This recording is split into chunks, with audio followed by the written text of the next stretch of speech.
Hi, everyone. Welcome to the latest episode of NFTV. I'm here with the fabulous Stacie Ant, aka Who's There Please, who is an artist and an animator and an all-around amazing person based in Berlin. How are you today, Stacie? Great, Wade. How are you? Oh, it's so good just to be with you. And, glad to have you here on the boob tube with me. Um, Stacie is part of Transfer Gallery's current show, Pieces of Me, which is a sprawling exhibition, really trying to grapple with the NFT marketplace and think about different ways of entering in.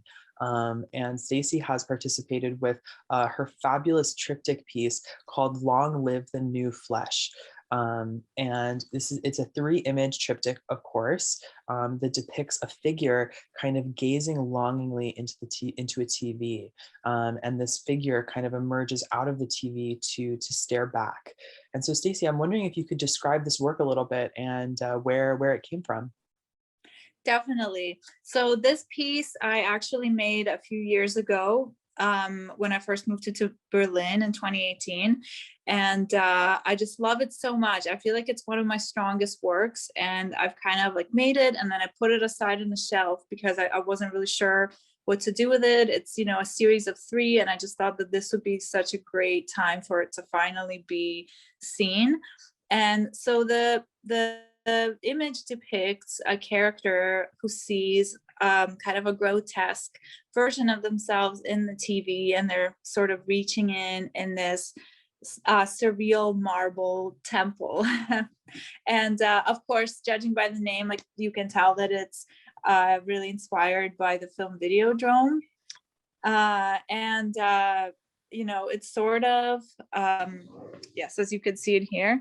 So yeah, definitely that was a huge inspiration, and I love Cronenberg, but I was thinking about it sort of instead of a TV, which is like a big presence in the movie. I was thinking about the internet and how that resembles like this worshipped digital tool that I use all the time. So I kind of combined these retro elements of like this old looking TV from, I don't know, like it looks like a 70s TV. I don't even know. I just got my first TV in forever. I just use a laptop, but yeah, so it was kind of abstract, but it's definitely a bit of a spiritual experience between like a person and them feeding into their own narcissism through a screen. So in a nutshell, that is how I would describe this piece. So yeah, that's why I think it's very special to me in that way. No, it's a very special piece, and your work is so narrative driven. In all of your work, it's very figurative, but it's also very metaphorical.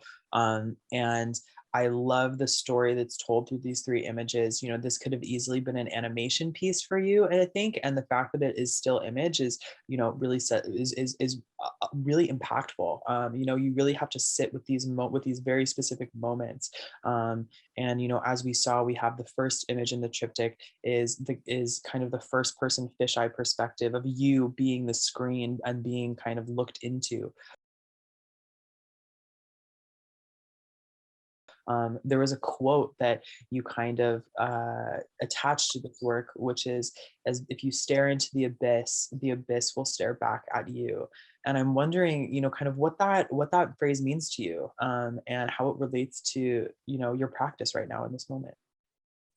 Well, the quote, I've always really liked that Nietzsche quote, and a part of me like treats it a little bit like an inside joke with myself. Like, of course, I take it seriously, but at the same time, like I love just kind of assigning these like really deep quotes to like something that maybe like doesn't fully relate, but like it does a bit. And I guess like it's just something, like you're like so obsessed with something, whether it's like your own image that you see on the internet or that you try to convey through social media, and how it sort of stares back at you, like fame is a mask that melts the face kind of vibe, for lack of a better word. And yeah, like I wanted it to be really open to interpretation. That's why I decided not to turn it into a video, but rather have it as a series of images, because I think that it really like less is more in this case. When the person's looking at it, they can kind of, yeah, like sit with it and wonder like what this quote means to them. And I think that the general atmosphere is really conveyed through it. Like it's something like a bit eerie and a bit like, you know, narcissism gone wrong, but it's kind of up to you to digest that. Yeah, absolutely. And I mean, I just felt that this piece was so relevant to this show. And when we're thinking about the NFT marketplace, because in a lot of ways, I mean, social media in general, of course, kind of asks us to put ourselves into the system. It asks us to look at ourselves and it asks us to represent ourselves in so many different ways, both conscious and subconscious. I mean, in thinking about data and our data kind of presence online. But particularly in this moment where NFTs are kind of blowing up the whole world, you know, there's a lot of self-aggrandizing that comes along with kind of participating. I mean, we go on Twitter and we see shill posts all over, and people really promoting their work and going on Clubhouse and talking about it, and you know, really putting themselves out there. And so this moment where narcissism is really being applauded in the arts world in a way that it hasn't been before, really speaks to this moment through this work in a really, I think, relevant way. And so I'm wondering, like, you know, if that's something that you've also observed kind of as you've been seeing kind of NFT artists take the internet by storm. Definitely. And I also noticed, and I have been kind of joking about it with other artists, is that so many people just recently got Twitter because it's the best way to promote their NFTs. And they totally never even used it before. And people are doing these different, I don't even want to use the word marketing, but kind of marketing strategies that I haven't seen before. And certain artists who maybe like to kind of hide behind their work a little bit, but now they're forced to step into the light and get more personal with their work because they really are trying to promote themselves. So even though my friends who normally don't like talking about themselves, I see their Twitter posts and them being like, oh yeah, I made this because I was thinking of something super deep. And I know it's so not like them, but this is kind of what's expected from you today because of NFTs. Like you really have to be seen online in a completely new light. Like in some ways people are encouraged to be like even more exposed as, you know, this creator for their NFT to stand out. And yeah, that's definitely, I think, is really relevant. Like this piece is really, I think from everything I made is like so relevant to this particular exhibit. Yeah, totally. And I mean, also the fact that, you know, we see this kind of breakdown between what's in front of the screen and what's behind the screen, and what's on the screen. And in this piece, we literally see those things converge. You know, so exactly as you said, these artists who are used to being behind the screen and kind of hiding are now forced to put themselves out there. And yeah, I think forced is not too strong of a word because I think that this market really asks for that kind of performative participation, for better or for worse. Um, and I'm wondering, like, have you, your work really deals in so many ways with representation online and ways that we represent ourselves, and you know, are seen. And I'm wondering, like, have you as an artist felt that pressure? And if so, how have you dealt with that? You mean the pressure of putting myself into the light? Yeah, the pressure of putting Mhm. yourself into the light, the pressure to participate in this marketplace really quickly, and you know, the pressure to kind of like, yeah, again, for lack of better words, market yourself in this, you know, way that seems super specific to this moment. Yeah, I mean, I've definitely experienced it in many ways, even to the point where I had to record a video of myself talking about my work and send it off to this NFT platform. And I've never had to do that before. And it felt like so awkward having to do that, you know, just talking to yourself in your phone and hope that no one will ever see it. But even outside of that, even before the NFT craze really happened, I felt that I had to start putting myself into my work more. And I mean that in the sense that, like, when I first started putting my work online, I was really kind of anonymous. Like, I didn't have any photos of myself online. People didn't know like who I was, like if I was like a man who was pervy, so he made all these like women figures, or if I was, you know, whoever else. And I kind of liked that. I really enjoyed that anonymity. But then over time, I realized that people kind of expect to see the artist. Like, they want to know who they're like interacting with, who's making this work.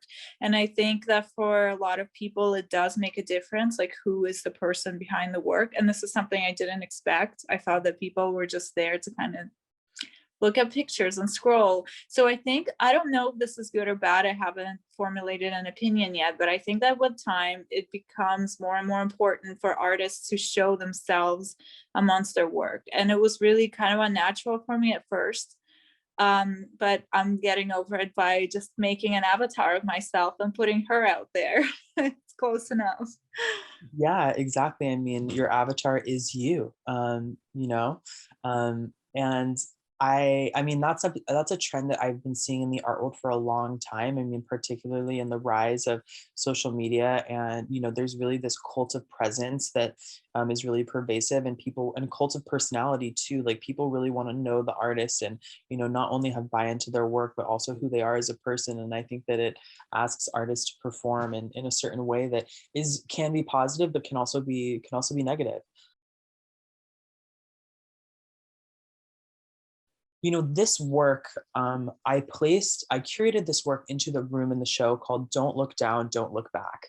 And this room is really all about, each work in the room really represented to me a different kind of cautionary tale, some kind of warning, or just kind of like a, whoa, heads up, like, let's just kind of think this through.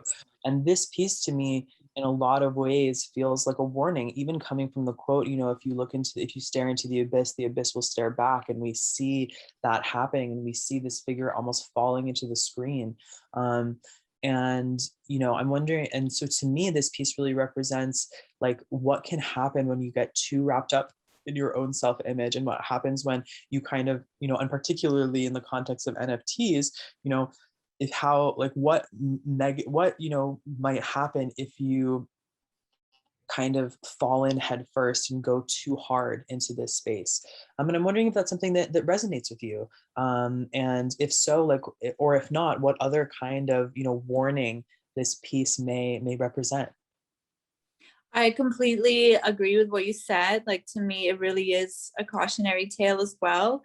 And I mean, up until talking to you about it, I haven't like put it into words, because when I make work, it's very personal, and I kind of creative, like, get these ideas subconsciously, and then, you know, when the work is actually done, I'm like, oh yeah, this is totally what it is. But I think that really, while I was making it, I really thought about, you know, how eerie it is, and it really deals with self-image and disproportion, and kind of like reaching for this fantasy version of yourself. And to me, this is completely what I see on social media. I mean, don't get me wrong, of course I like social media as well, but I really think that that's the dark side of social media.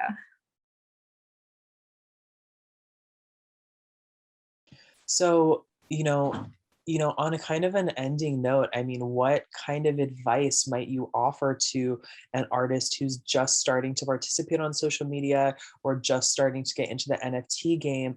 What should they watch out for, and how would you kind of advise them to navigate what may be a treacherous online environment? Well, I guess, you know, just to remember that you have a life outside of your phone. And on a bad day, I forget about it. But then, you know, you just remember, like, okay, like, it's only social media, and there's some artists who maybe don't have so many followers or so much social media attention, but they're still represented by a nice gallery, and they're still an important artist. So it's not like social media is God. Like, it's just, remember that it's a helpful tool, but it doesn't have to be your life. Absolutely. And I think too, just, not to focus too heavily on NFT, but I mean, I think for art, a lot of artists are putting their work up and expecting it to sell immediately and just to immediately kind of get rich quick. And things don't really work like that. So you have to kind of temper your expectations and, tread carefully, as you start to kind of reach into the screen. Amen. Well, thank you so much, Stacie, for being here with me. Thank you. And it's always a pleasure. Till next time. Till next time.